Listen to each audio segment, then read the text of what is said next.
हम देख रहे हैं संगम काल से संबंधित महत्वपूर्ण जानकारी। चेर वंश का शासक था करिकाल और करिकाल ने श्रीलंका की विजय की थी। पुहार कावेरीपट्टनम जिसको कहते हैं उसकी स्थापना भी करिकाल ने की थी और अपनी राजधानी उरेयूर से कावेरीपट्टनम स्थानांतरित की थी करिकाल ने, जो चेर वंश का महत्वपूर्ण शासक था। कावेरीपट्टनम जो है यह नगर व्यापार और वाणिज्य का बहुत बड़ा केंद्र था। इसका गोदीबाड़ा बहुत विशाल था।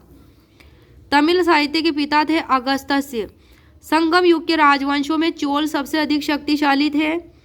मुजरिस में अगस्त्य के मंदिर का निर्माण करवाया है, रोमवासियों ने करवाया। दक्षिण भारतीय शासकों के बारे में पहला लिखित विवरण मिलता है मेगस्थनीज की इंडिका से। उरेयूर मोतियों और मलमल के लिए प्रसिद्ध था। काली मिर्च के लिए संस्कृत शब्द था यवन प्रिय।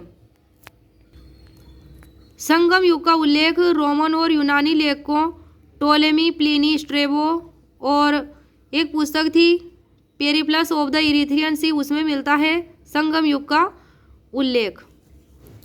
संगम साहित्य में उपयुक्त लिपि थी ब्राह्मी लिपि। रोमन साम्राज्य में निर्यात की जाने वाली वस्तुओं जिसमें थी मसाले, मोती, कीमती पत्थर और मलमल थे।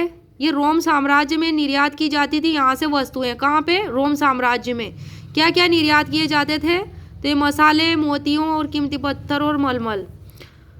रोमन सिक्कों में सबसे अधिक संख्या में अगस्त्य और टाइबेरियस के सिक्के मिले हैं रोमन सिक्कों में। कवियों और प्रसिद्ध साहित्यकारों का दल जो कि संगम कहलाता था, इन्हें पांड्य राजाओं का संरक्षण प्राप्त था। संगम साहित्यकारों को किसका संरक्षण प्राप्त था? संगम कवियों और साहित्यकारों को पांड्य राजाओं का। संगम साहित्य में सर्वाधिक प्राचीन कौन सा वंश था? चेर वंश। कौन सा वंश? चेर वंश।